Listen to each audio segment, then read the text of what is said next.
Very good morning students and most welcome again in online classes. As you know that in these days our poetry session is going on in 12th class in the book number first, it's your Flamingo, okay. So right now it's time to complete this book number first, Flamingo. As you know that up to now we have completed, poem number up to poem number 5th, and now it's time to have the last one. It's about your Aunt Jennifer's Tiger. Okay students, now we are going to have the last poem in this book as per its syllabus. The last poem is Aunt Jennifer's Tiger. Aunt Jennifer Tiger stand for कि चाची Jennifer के बाग, and aunt stand for in Indian basic culture, aunt stand for like in relations we speak about, चाची को भी aunt बोलते हैं, बुआ जी को भी aunt बोलते हैं, like मामी जी को भी aunt बोलते हैं. So these basically all the acquaintances are known as aunt, okay, in the English language. So we are going to have the poem number 6, Aunt Jennifer's Tiger, and I call aunt as Chachi in this poem as a translation. Just catch it, okay. It is composed by Andrew Rich. The name of the poetess is Andrew Rich, students. So last poem we are going to have, and just after it we will have the section of composition. The very a long composition section is about your application for job, students, okay. So let's have your poem Aunt Jennifer's Tiger, Chachi Jennifer's के बाग, okay. चाची Jennifer's के बाग, अपने खुद के उसके पेट tigers नहीं है, पालतू टाइगर्स यहाँ पर नहीं है, कुछ अलग है, उसका आर्ट है, उसका एक्सप्रेशन है. Let's have it now. So Aunt Jennifer's Tiger. But apart from this, you know that the very, just before it we have a roadside stand too, but the same poem number 5 has been deleted, okay, delete हो चुकी है. So that's why having the last one, it's about Aunt Jennifer's Tiger, okay students. The last page, in the last chapter, we can say last poem of this book, Flamingo, okay students. So Aunt Jennifer's Tiger, Chachi Jennifer's के बाग. First we'll have translation with difficult word, then figure of speech, okay. Aunt Jennifer's Tiger, Chachi Jennifer's के बाग. About the poet, about the poet, about the poet, about the poetess होना चाहिए. यहाँ poet लिखा हुआ है, poetess means कवित्री होता है. Andrew Rich, she was born in 1929. Andrew Rich was born in Baltimore. Andrew Rich का जन्म जो है बाल्टीमोर में हुआ था. Andrew Rich was born in Baltimore. Andrew Rich का जन्म जो है बाल्टीमोर में हुआ था. And Baltimore is in Maryland and USA. Andrew Rich was born in Baltimore, Maryland, USA. Andrew Rich का जन्म जो USA में Maryland में जो Baltimore पर हुआ था. She is widely known for her involvement in contemporary women's movement. She is widely known for her involvement in contemporary women's movement as a poet and theorist. और एक poet के रूप में, एक कवि के रूप में होना चाहिए poetess यहाँ पे, एक कवि के रूप में and theorist, और एक सिद्धांत शास्त्री के रूप में वह महिला आंदोलन में, वह समकालीन महिला आंदोलन में अपनी सहभागिता के लिए बहुत ही ज़्यादा जानी जाती है. I repeat the line again. Andrew Rich was born in Baltimore, Maryland, USA. She is widely known for her involvement in contemporary women movement. And the meaning of contemporary women movement का मतलब होता है movement, यहाँ पे आंदोलन है. Contemporary का मतलब समसायिक है, current है, और समसायिक महिला का जो आंदोलन है यहाँ पर उनकी बात हो रही है. Okay, so she is widely known for her involvement in contemporary women's movement as a poet and theorist. As a poet and a theorist, एक कवित्री के रूप में होना चाहिए poetess, एक कवित्री के रूप में, और as a theorist और एक सिद्धांत शास्त्री के रूप में वह समसायिक महिला आंदोलन में अपनी इन्वॉल्वमेंट के लिए, अपनी सहभागिता के लिए जो है वाइडली नोन, जो है बहुत ही बृहत्तम स्वरूप में फेमस है, बहुत ही जानी पहचानी जाती है. She has published 19 volumes of poetry. She has published 19 volumes of poetry. उन्होंने कविताओं के जो 19 ग्रंथ लिखे हैं, और वॉल्यूम का मतलब यहाँ पे ग्रंथों से अलग, collection of basically poetry we can say, collection of poetry is known as volumes. She has published 19 volumes of poetry. उन्होंने कविताओं की जो है 19 volumes, 19 ग्रंथ लिखे हैं, 19 पुस्तकें लिखी हैं. 3 collections of essays, और इसके साथ साथ 3 संग्रहण और हैं कलेक्शन से essays के. And Rich also wrote 3 collections of essays. उन्होंने 3 collections of essays जो हैं, 3 निबंधों के collections भी लिखे हैं, संग्रहण भी लिखे हैं, and other writings, और इसके साथ अन्य लेखन भी कार्य किया है, और भी लेखन कार्य हुआ है, चाहे वो prose writing हो या फिर कुछ और, या novels writing हो. Okay, a strong resistance to racism and militarism echoes through her work. A strong resistance to racism and militarism echoes through her work. The meaning of resistance is विरोध करना, प्रतिरोध करना। The meaning of racism here is वंशवाद। The meaning of racism is वंशवाद, जो पीढ़ी दर पीढ़ी जो नियम चले आते हैं, सामाजिक नियम चले आते हैं, उन वंशवाद की यहाँ पर बातें होगी। सो रेसिज्म एंड मिलिट्रिज्म का मतलब यहाँ पर है सैन्यवाद। मिलिट्रिज्म, मिलिट्री इज्म वाद, सो सैन्यवाद की यहाँ पर बात हो रही है।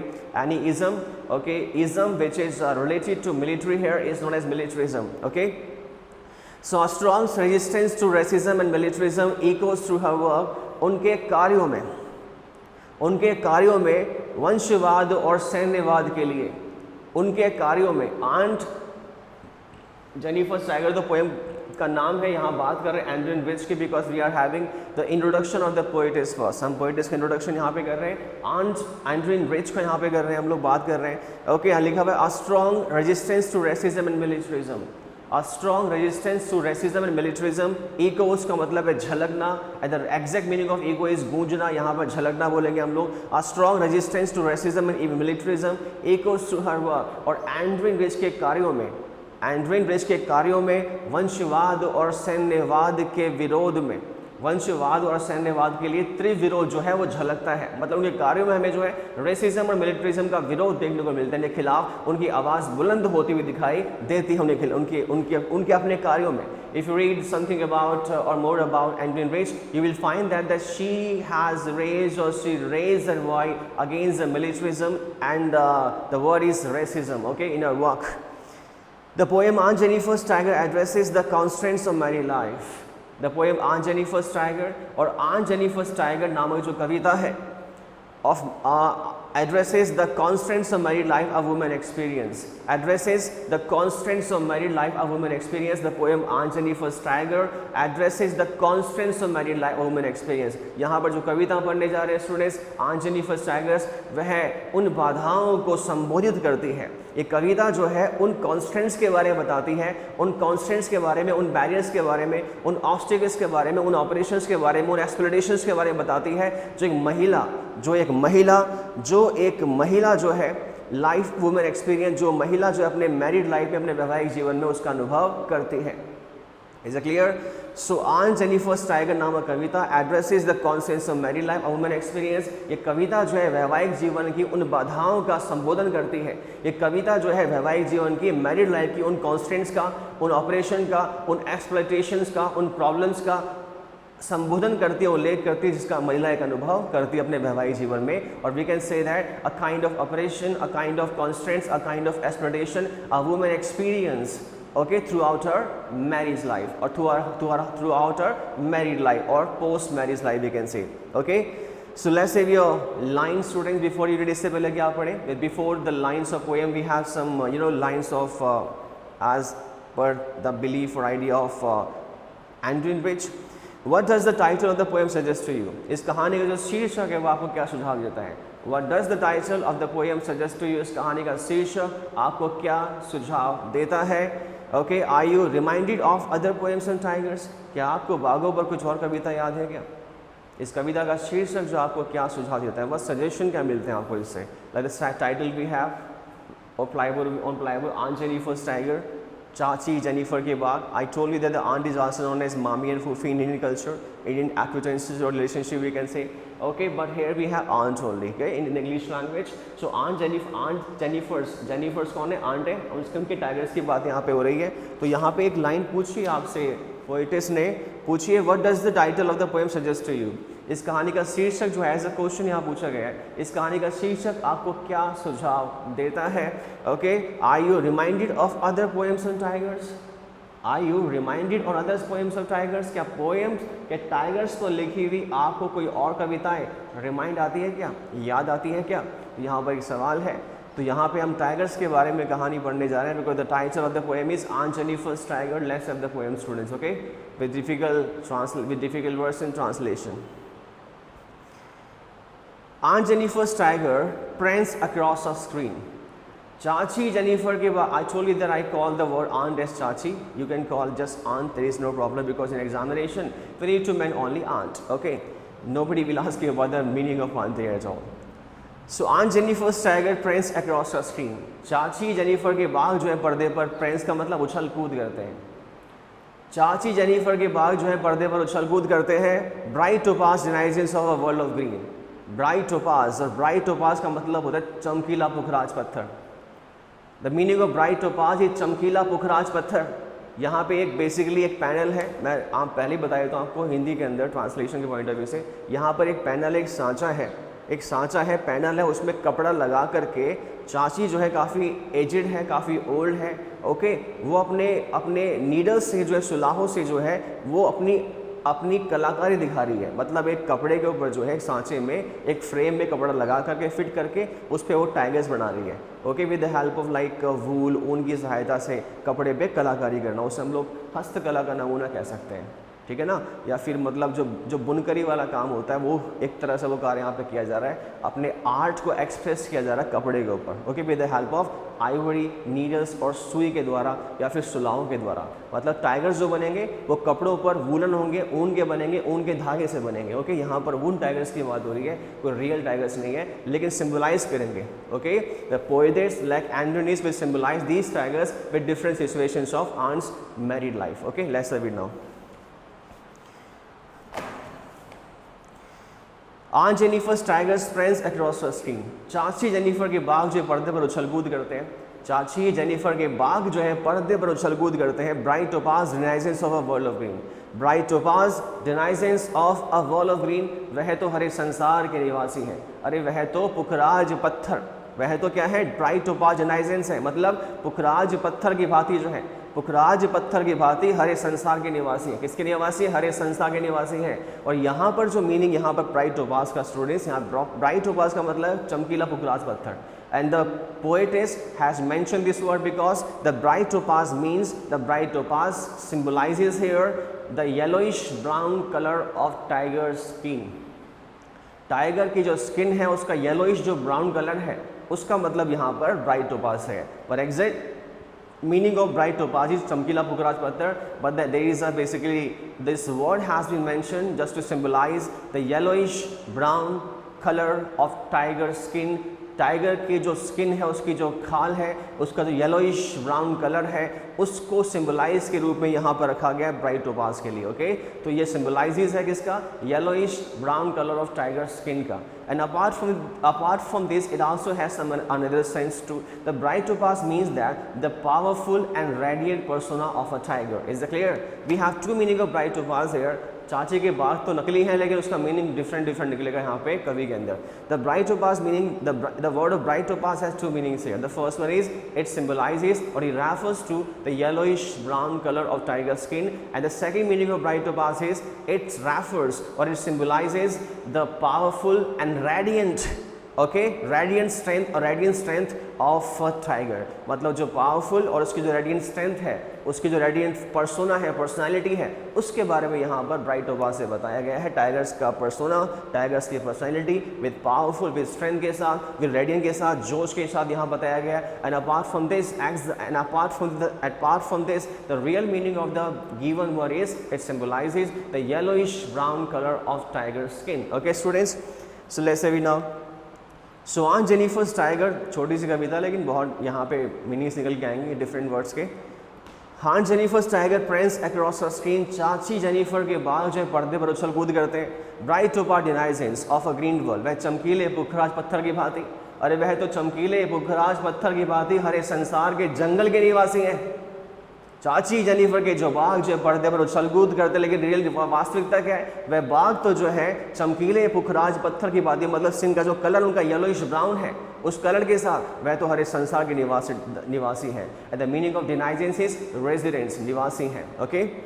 They do not fear the man beneath the tree। They do not fear the man beneath the tree। और चाची जेनिफर के जो बाग है या जो टाइगर्स हैं, वो उस व्यक्ति से, उस इंसान से बिल्कुल भयभीत नहीं होते जो पेड़ के नीचे होता है। टाइगर जो है पेड़ पर भी चढ़ जाते हैं, जो इंक्लाइंड होता है, हल्का झुका हुआ होता है, उस पे चढ़ जाते हैं। Not the vertical one, little bit horizontally या फिर inclined we can say, not horizontally, inclined we can say. तो उस बाग पर जो लिखा है यहाँ पे, they do not fear the man beneath the tree. और चाची जेनिफर के जो बाग है वो उस व्यक्ति से, उन आदमियों से नहीं भयभीत होते, नहीं डरते जो पेड़ों के नीचे खड़े हैं। They pace in sleek chivalric and certainty। The pace and sleek chivalric and certainty, और चाची जेनिफर के जो बाग या चाची जो बाग यहाँ पर अपने आर्ट एक्सप्रेशन के फॉर्म में बना रही है वो तो बड़े स्लिक, शिवलारिक एंड सर्टेनिटी के साथ पेश करते हैं, मतलब बड़े ही शालीनता के साथ।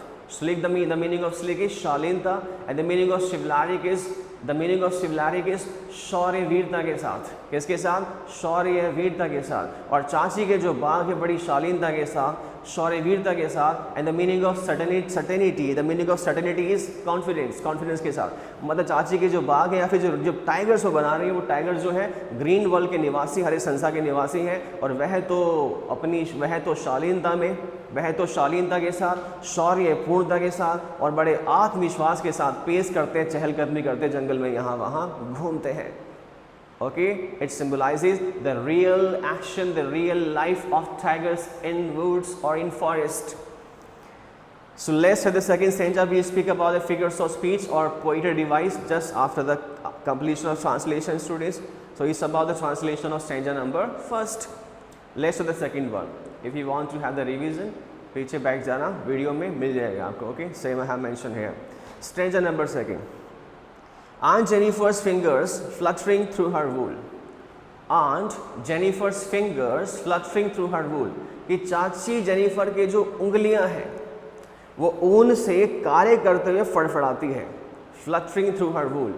कि चाची जेनिफर्स के जो फिंगर्स हैं, आंट जेनिफर्स के जो फिंगर्स हैं, वो वूल से काम करते हुए या फिर पैनल पर टाइगर्स बनाते हुए फड़फड़ाती है, कांपती है, ट्रैवलिंग करती है। बस the reason behind that the fluttering, यहाँ पे एक लाइन है, ट्रांसलेशन तो हो चुका है यहाँ पे कि आंट जेनिफर्स फिंगर, कि चाची जेनिफर की जो उंगलियां हैं, फ्लटरिंग थ्रू हर वूल, वह ऊन पर काम करते हुए फड़फड़ाती, अर्थात fine even the Ivory needle हाथ टू पुल, और यहाँ तक कि जो आइवरी नीडल है, जो हाथी दांत से बनी हुई सुलाई है या सुआ है, उसे निकालना भी चाची के लिए बड़ा मुश्किल होता है।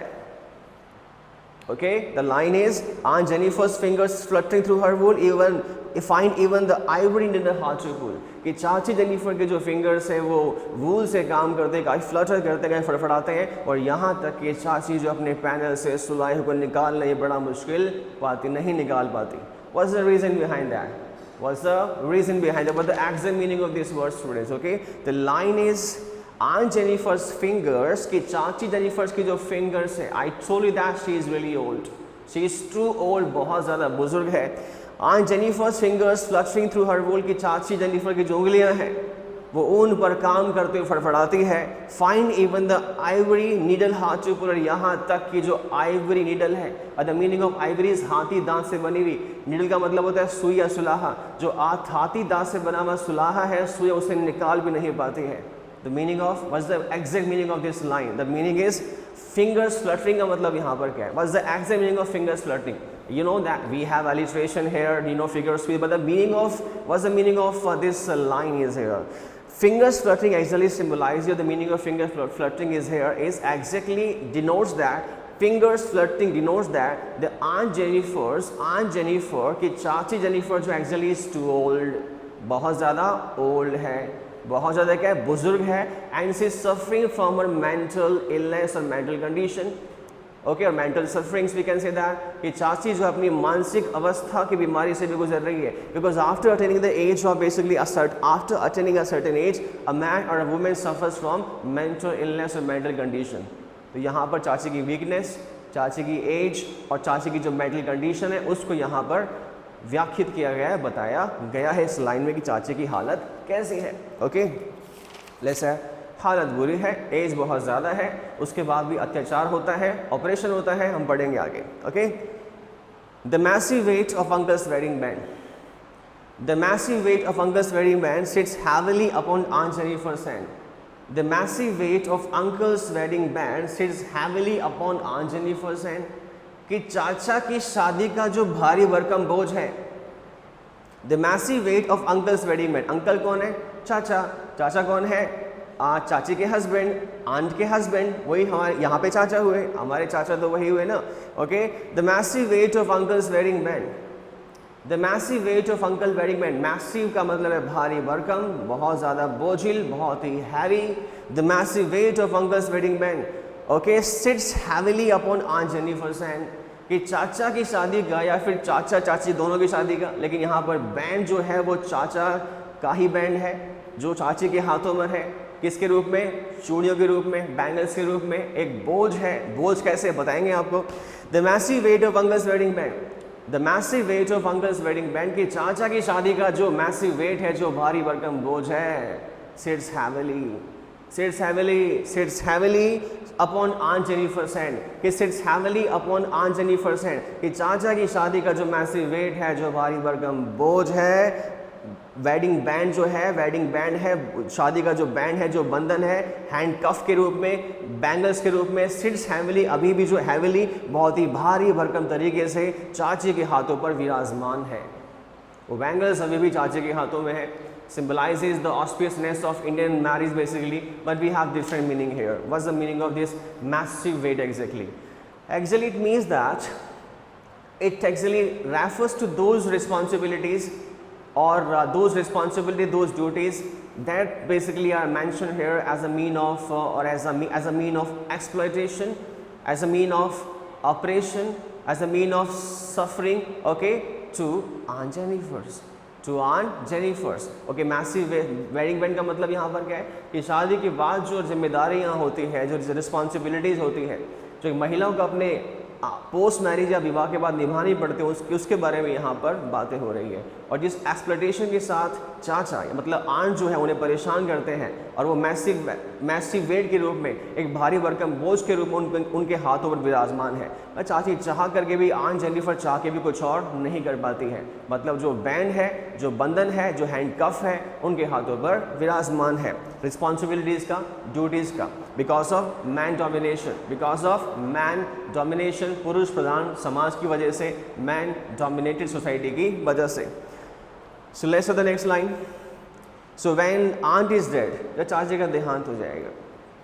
स्टैंजा नंबर 3, जब चाची का देहांत हो जाएगा। डेड का मतलब इज डेड, मर जाती है, देहांत होता है, लेकिन हम करेंगे फ्यूचरिस्टिक पॉइंट ऑफ व्यू से। व्हेन आंट इज डेड, जब चाची का देहांत हो जाएगा, तो चाची का देहांत हो जाएगा। Her terrified hands will lie still ring with audience, her terrified hands will still when aunt is dead, जब चाची का देहांत होगा, जब चाची नहीं रहेगी। when she will be no more, जब वो नहीं रहेगी। when she will just passed away, जब नहीं रहेगी। her terrified hands, और चाची के जो terrified hands हैं, जो भयभीत हाथ हैं, चाची के भयभीत हाथ जो है, will lie still ringed with audience, वह तब भी जो है चाची की मृत्यु के बाद भी जो है, चाची के देहांत के बाद भी जो है, चाची के जो टेरिफाइड हैंड्स है, जो भयभीत हाथ है, टेरिफाइड हैंड्स है, will lie still ringed audience she was mastered by, वह तब भी जो है उन ऑडियंस का मतलब यहाँ पर कठिन परीक्षाओं से है, परीक्षाओं से है, कठिन हालातों से है। और मरने के बाद भी, देहांत होने के बाद भी, चाची के जो हाथ हैं, भयभीत हाथ हैं, will lie still ringed with audience, वह कठिन परीक्षाओं से, कठिनताओं से जो है, ऋण का मतलब घिरे होंगे। देहांत होने के बाद भी चाची के जो हाथ हैं वो कठिन परीक्षाओं से जो है, चाची के जो टेरिफाइड हैंड्स हैं, जो भयभीत हाथ हैं, वो कठिन परीक्षाओं से घिरे होंगे। मतलब डेथ होने के बाद भी जो मैसिव वेट है, ओके, मैरिज का, उस बैंड के रूप में, ओके, उस रिंग के रूप में, उस बैंगल्स के रूप में, वो तब भी विराजमान होगा, इट मीन्स दैट जो रिस्पॉन्सिबिलिटीज चाची ने निभाई थी थ्रू आउट हर मैरिड लाइफ और through out basically post marriage life, और रिस्पॉन्सिबिलिटीज़ का असर डेथ होने के बाद तक रहेगा। Is a clear? ऐसा रियल मीनिंग यहाँ पर निकाल के लेके आऊँ तो रियल मीनिंग होता है कि डेथ होने के बाद भी कि महिलाओं को जो है, इंडियन कल्चर के अंदर, भारतीय संस्कृति में महिलाओं को जो है पूरे श्रृंगार करके साथ विदा किया जाता है। वो पूरा बोझ यहाँ पर जो बताया गया कि सिम्बोलाइजेज है, यहाँ पर बैंगल्स है, पूरा श्रृंगार है, पूरा जो भी है 16 श्रृंगार जो होते हैं, पूरा करके जो विदा किया जाता है ग्रेवयार्ड की ओर, शमशान भूमि की ओर। मतलब जो बंधन है, जो बेड़ियाँ हैं, जो बैंड्स यहाँ पर है, जो हैंडकफ्स यहाँ पर है, वो सब सिम्बलाइज होंगे even after her death. Okay, so let's start with the next line students. The tigers in the panel, when aunt is dead, जब दादी का देहांत होगा, her terrified hands और her terrified hands will lie still ringed with audience, और चाची के जो भयभीत हाथ हैं, उनके देहांत के बाद भी she was mastered by, I repeat the line again, When aunt is dead, जब चाची का देहांत होगा, her terrified hands will lie still ringed with ordeals. Her terrified hands, उनके जो भयभीत हाथ हैं वो तब भी जो है, still का मतलब तब भी जो है, ordeals का मतलब कठिन परीक्षाओं से ऋण घिरे होंगे, वह कठिन परीक्षाएं she was mastered by, जिनकी वह वशीभूत थी. She was mastered by, जिनकी वह वशीभूत थी, जिनके वह आदी थी, जिनकी वह अभ्यासी हो गई थी, जिनकी प्रैक्टिस उससे हो गई थी, जिनकी वह वशीभूत थी, जिसके कंसीलमेंट में, जिसकी छत्र छाया में वह वहाँ पर रह रही थी. उन कठिन परीक्षाओं के साथ चाची विदा होगी और मौत के बाद भी वह कठिन परीक्षाएं चाची के चारों ओर घिरी होगी. Okay students, the tiger, or exact meaning of the exact meaning of like ordeal, ringed in with ordeals we have as per the given poem. ringed with ordeals का मतलब अगर हम सिम्बलाइज करें यहाँ पर एक प्रतीक चिन्ह के रूप में निकाले तो ringed with ordeals refers to or symbolizes exactly those operation and injustice that she experienced. I repeat that again, the two words here, those operation and injustice that she experienced throughout her married life. And against them, and again these operation, and again these injustice, she never complained, and she never complains and raised her voice. यहाँ पर उन अन्यायों की बात हो रही है, यहाँ पर उन प्रताड़ना की बात हो रही है. The word is like, the word is ringed with ordeals, कठिन परीक्षाओं से घिरे होना.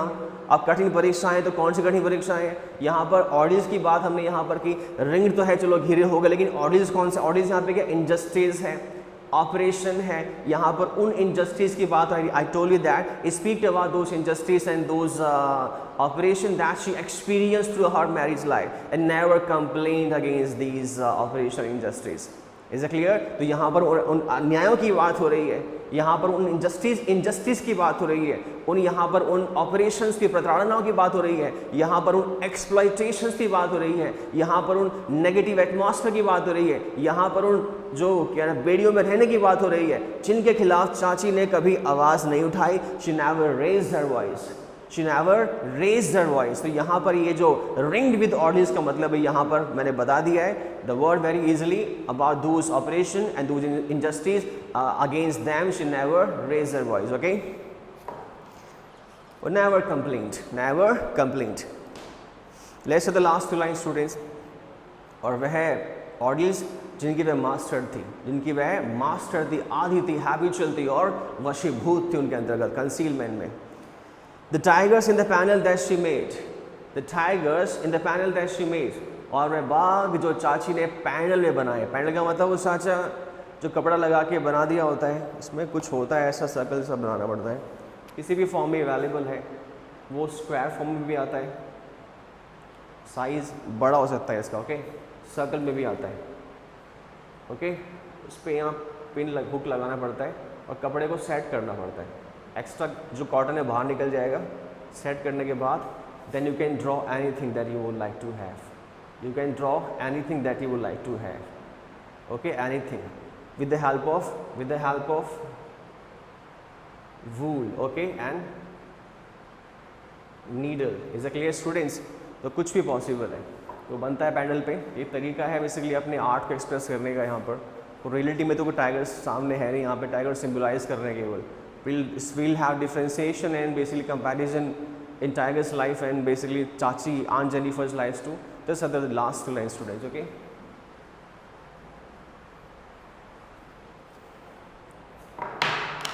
the last two lines are the tigers in the panel that she made.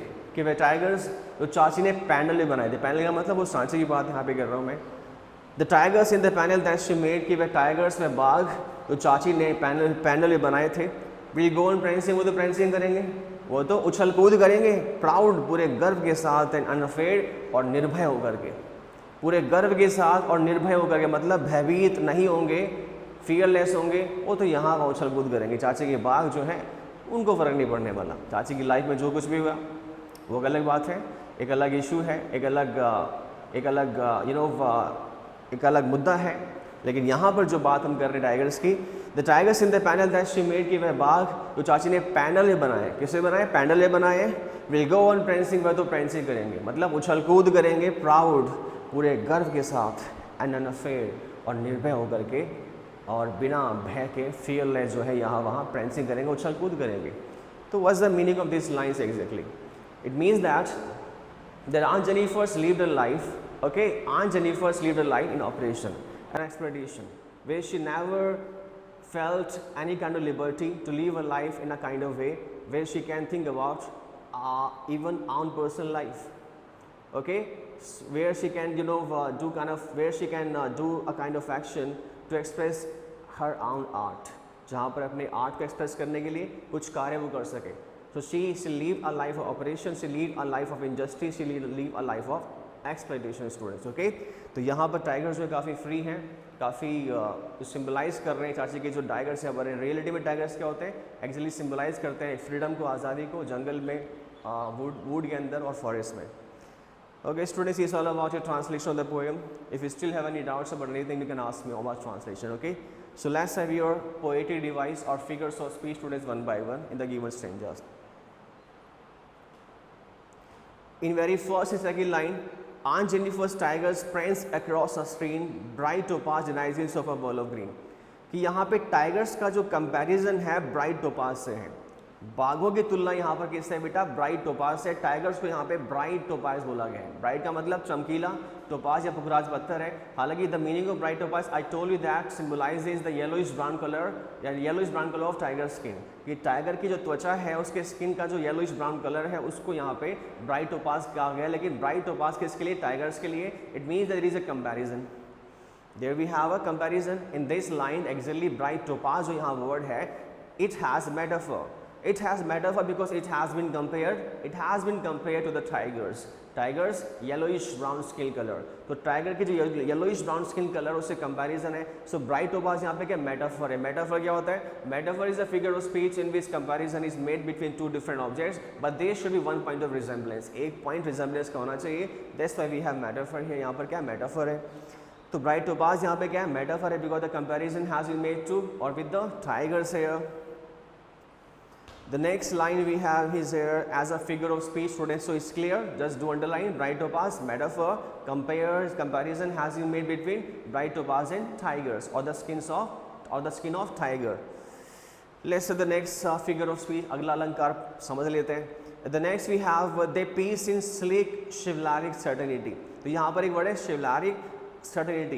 It means that the first letter of chivalric C and certainty is C. The chivalric का C और certainty का C repetition में, और जहाँ repetition वहाँ पर क्या होता है, alliteration.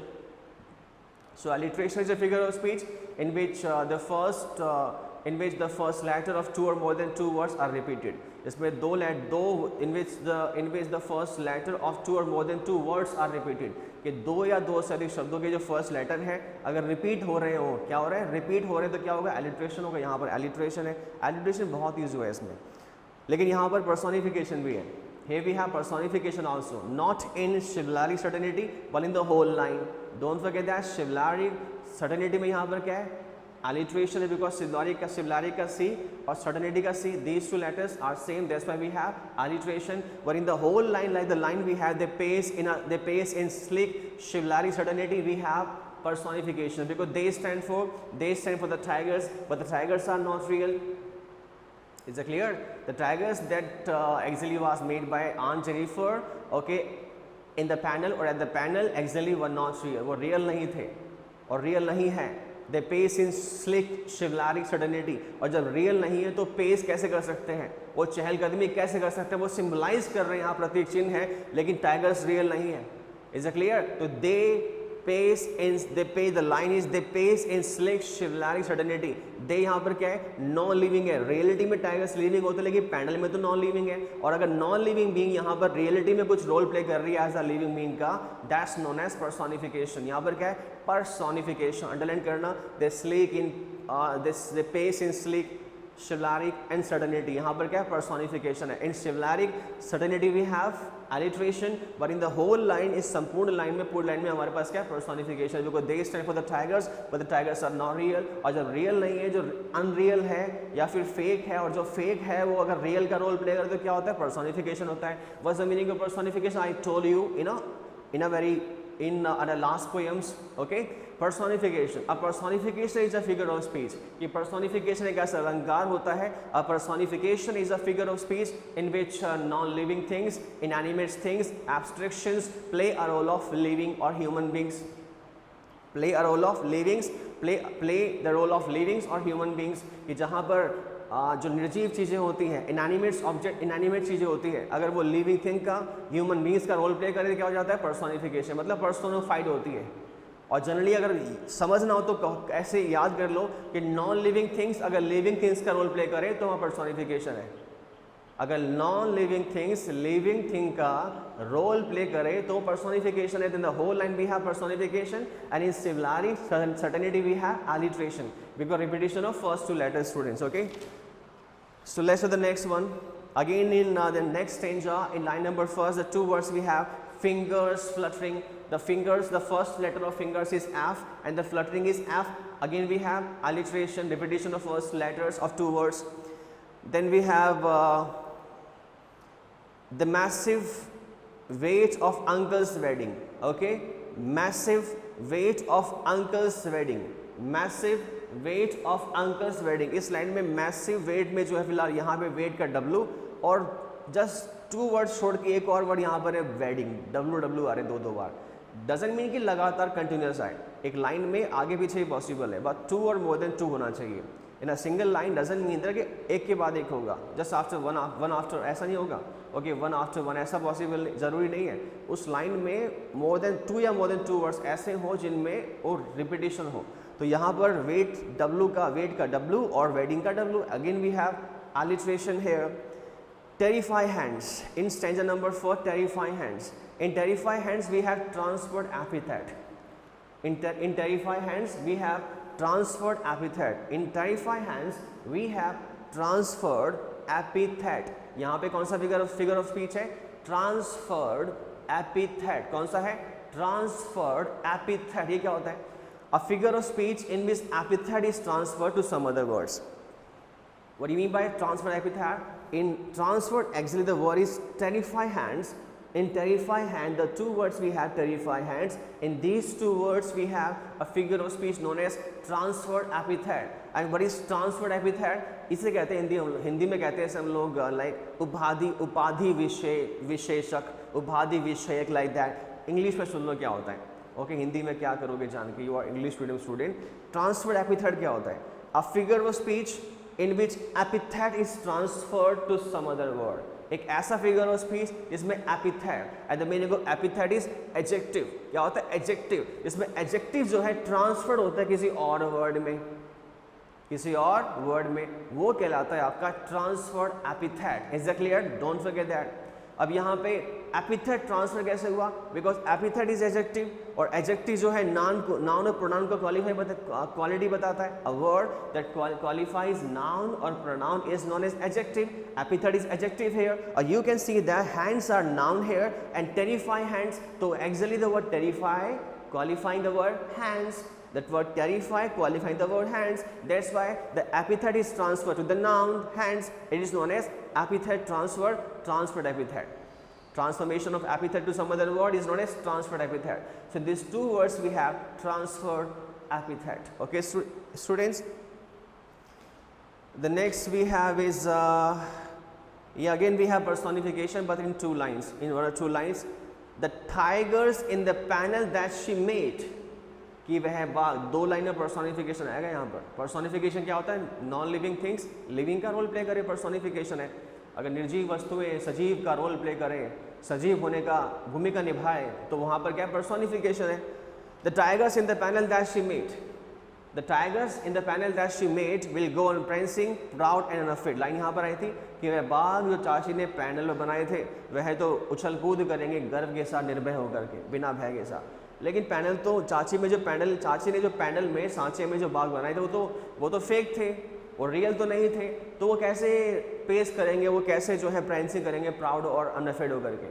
अगर वो नहीं कर सकते और सिंबलाइज कर रहे हैं, इसका मतलब क्या हो रहा है? अगर वो नहीं रियल होने के बाद भी रियलिटी का रोल प्ले कर रहे, it means that we have personification here. Is it clear?